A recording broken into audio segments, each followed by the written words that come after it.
क्या लोकी सच में इनोसेंट है और जो एल्बाफ के जेट्स ने लोकी के बारे में सोचा था क्या वो सब झूठ था? आज के इस चैप्टर में लोकी ने कुछ ऐसा कहा जिसने पूरी वन पीस कम्युनिटी को हिला के रख दिया है। क्या एल्बाफ के जेंट सच में एक बड़े झूठ का शिकार हो चुके हैं? अगर आप लोगों को भी जानना है कि इस चैप्टर के आखिर में क्या हुआ, so make sure to watch this video till end. तो चैप्टर 1143 को शुरू करते हैं without wasting any more time. So इस चैप्टर का नेम है द गॉड्स नाइट। तो इस चैप्टर के कवर पेज में हमें वानों की स्टोरी नहीं दिखाई जा रही है, ये एक तरीके का स्पेशल कवर पेज है। तो इस चैप्टर के कवर पेज में लूफी और उसका क्रू लेदर जैकेट्स पहन के पानी में रबर फिश से रेस कर रहे हैं। इन रबर फिशेस पे जिम में नहीं बैठ क्योंकि वो स्विम कर रहा है और बाकी सारे स्ट्रॉयड एक तरीके से बाइकर गैंग लग रहे हैं। और इस चैप्टर के कवर पेज में लिखा है speed is a weapon. Well अब सीन शिफ्ट होता है, हमें वारुल से स्कूल दिखाया जाता है जहाँ पे सोलन बच्चों को रोकने की कोशिश कर रहा है जो गुनको के एरो को फॉलो कर रहे हैं। जैसे ही सोलन बच्चों को रोकने की कोशिश करता है वो इनविजिबल थोंडी वाइन्स में अटक जाता है। अगर आपको ये चीज नहीं पता तो एक तरीके से एक ट्रैप होता है, लेकिन सॉल को ये चीज बिल्कुल भी पता नहीं लगती कि इसके साथ क्या हुआ। उसे बहुत ज्यादा दर्द भी होने लगता है। चॉपर उससे पूछता है कि तुम्हें क्या हुआ। वेल यहाँ पे सीन शिफ्ट होता है, वही वाली ब्रांच दिखाई जाती है लास्ट चैप्टर में जहाँ पे आग लग चुकी थी एंड उस विलेज से जेंट्स फायर फाइटर स्क्वाड को भेजते हैं, बट वो देखते हैं कि जिस जगह पे उनकी आग लगी थी वो पहले डिस्ट्रॉय हो चुकी है और उस प्लेस को जिसने डिस्ट्रॉय करा था वो एक जायंट था जो उन बच्चों के एक इमेजिनरी वर्ल्ड में से था जो आपने लास्ट चैप्टर में भी देखा होगा। इस चीज को देखकर और एक स्केलेटन मॉन्स्टर को देखकर जारुल, डोरी और काशी बहुत ज्यादा शॉक हो जाते हैं। फिर यहाँ पे सीन शिफ्ट होता है और हमें वही वाला फॉरेस्ट दिखाया जाता है जहाँ पे 3 गॉड्स नाइट है। तो वो आराम से खाना पीना चल रहा है, वो आराम से पार्टी एंजॉय कर रहे हैं वारुल स्कूल का कियोस्क को देखकर। अमर हंस रहा है कि हा हा हा हा। क्या तुमने वो देखा उस जायंट का हैरान चेहरा जब उसे वो कांटा लगा था? सॉमर्स गुनको से पूछता है हर अपना इंसान अपने कांटे लेकर आता है, क्या ये सही बात नहीं है? गुनको बोलती है मुझसे मत पूछो भाई। सॉमर्स बोलता है गुनको तुम कितनी सैड रहती हो, मेरी बात ध्यान से सुनो, प्यार एक जुनून है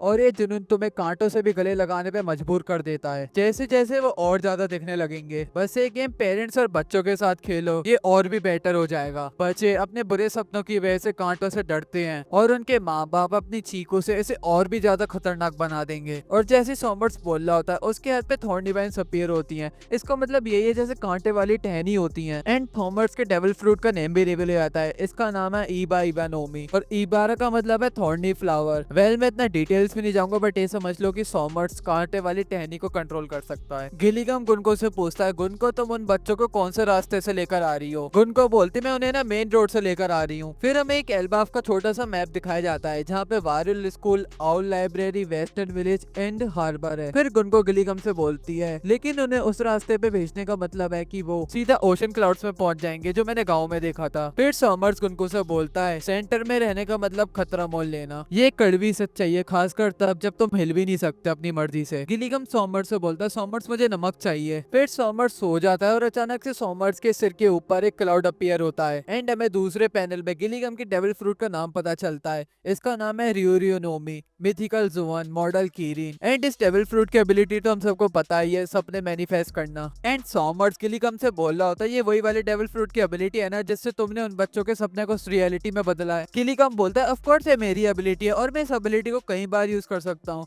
और ये नमक बिल्कुल परफेक्ट है। एंड गुनको का रिएक्शन बिल्कुल बच्चे जैसा हो जाता है जब वो किलिगम का फूड टेस्ट करती है। इसे बहुत ज्यादा टेस्टी लगता है वो वाला फूड एंड उसका हम रिएक्शन नहीं देख सकते बिकॉज उसने बैंडेजेस पहन रखे हैं ना, इस वजह से। एंड किलिगम एक्सप्लेन करता है ये फूड टेस्ट तो करता है लेकिन एनर्जी नहीं देता क्योंकि ये सारा फूड उन बच्चों के ड्रीम से आता है। वेल गुनको बोलते जो गांव के किनारे शिप लगा हुआ है वो खास तौर पर जेंट्स के लिए बना है, लेकिन हम अपना खुद का रेनबो बना सकते हैं पेंटर की मदद से। किलिगम गुनको से पूछता है इस चीज को करने के बाद हम मरीजवास चले जाएंगे राइट? इस चीज को सुन के सॉमर्स कंप्लेन करता है और वो बोलता है ये तो बहुत ज्यादा इजी हो गया क्योंकि वो सब बच्चों को शिप पे बहुत ज्यादा आसानी से ले आ सकते हैं।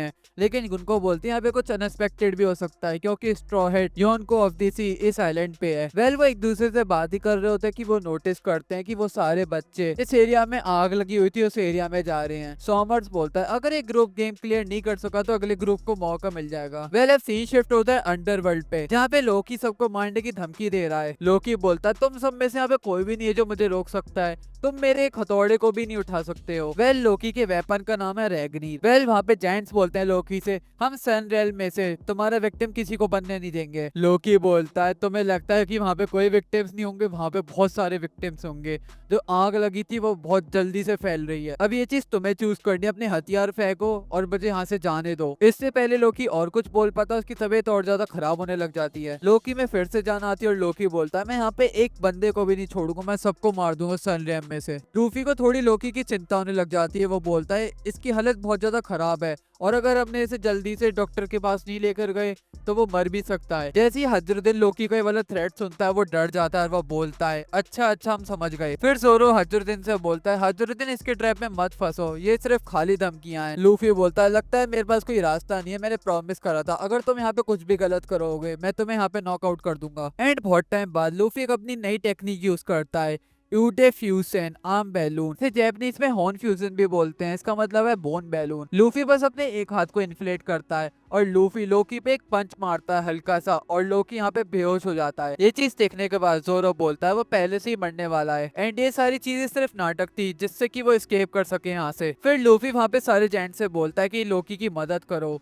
क्योंकि वो मरने वाला है और वो नहीं चाहता कि यहाँ पे कोई मरे। लूफी गर्ड से पूछता है इसे कितना टाइम लग जाएगा ठीक होने में। गर्ड बोलती है कुछ महीने तो मान के ही चलो। रोड बोलता है अगर तुम लोग इसके जख्म ठीक करने के लिए सच में सीरियस हो तो हमें इसे ऐसी जगह पे नहीं रखना चाहिए। हजरुद्दीन रोड से बोलता है अगर हम इसे सन रैम में लेकर गए तो वहाँ पे इसे कोई भी माफ नहीं करेगा, लोकी से वो सब लोग बहुत ज्यादा हिट करते हैं, मुझे तो इस जगह पे बैठने में कोई दिक्कत नहीं है। लूफी लोकी के हॉर्न्स देखकर बोलता है डैम यार ये कितने बड़े हैं और कितने सही लग रहे हैं। हजरुद्दीन लूफी से बोलता है ये एशियन जायंट होने की निशानी है, मेरे पापा हारल्ड के पास भी थे ये वाले हों। वेल अब हमें हजरुद्दीन और लोकी का पास दिखाया जाता है जहाँ पे उसके पापा हारल्ड लोकी और हजरुद्दीन से बोल रहे होते हैं तुम दोनों मेरे बहुत ज्यादा खास बच्चे हो और मैं तुमसे चाहता हूँ कि तुम दोनों एक साथ रहो जब मैं यहाँ से चला जाऊँ तो। अब हमें दूसरा पैनल दिखाया जाता है जहाँ पे लोकी हजरुद्दीन को बुली कर रहा होता है और वो बोल रहा था तो जैसे वीक को मैं अपना भाई कैसे बोलूँ, तू बस मेरे बाप की एक नाजायज औलाद है और तू मेरे पापा का सक्सेसर कभी भी नहीं बन पाएगा। हजरुद्दीन सबको पता है कि तेरी माँ के पास प्योर ब्लड नहीं था। पहले अब हम करंट टाइमलाइन में आते हैं जहाँ पे हजरुद्दीन को ये चीज सोच के बहुत ज्यादा गुस्सा आती है और वो लोकी पे अटैक करने ही वाला होता है। हजरुद्दीन बोलता है मैं इसे बिल्कुल माफ नहीं कर सकता, इसने मेरी माँ की बदनामी करी और मेरे बाप को मारा। फिर लोकी अपनी थकी हुई हालत में बोल रहा है अगर तुम्हें मुझे मारना है तो जल्दी मारो क्योंकि मैं सारी चीजों से थक चुका हूँ। तुम अपने इस पर्सनल ड्रामा में इतना डूब चुके हो कि तुम्हें एक बड़ी तस्वीर देखने की भी समझ नहीं है। ये मत कहना कि तुम भी बाकी लोगों की तरह सोचते हो कि मैंने वाकई में अपने पिता का कत्ल बिना किसी पछतावे के करा था। क्या तुम सच में इस बात पे विश्वास करते हो? हजरुद्दीन यहाँ पे थोड़ा कंफ्यूज हो गया और वो बोल रहा है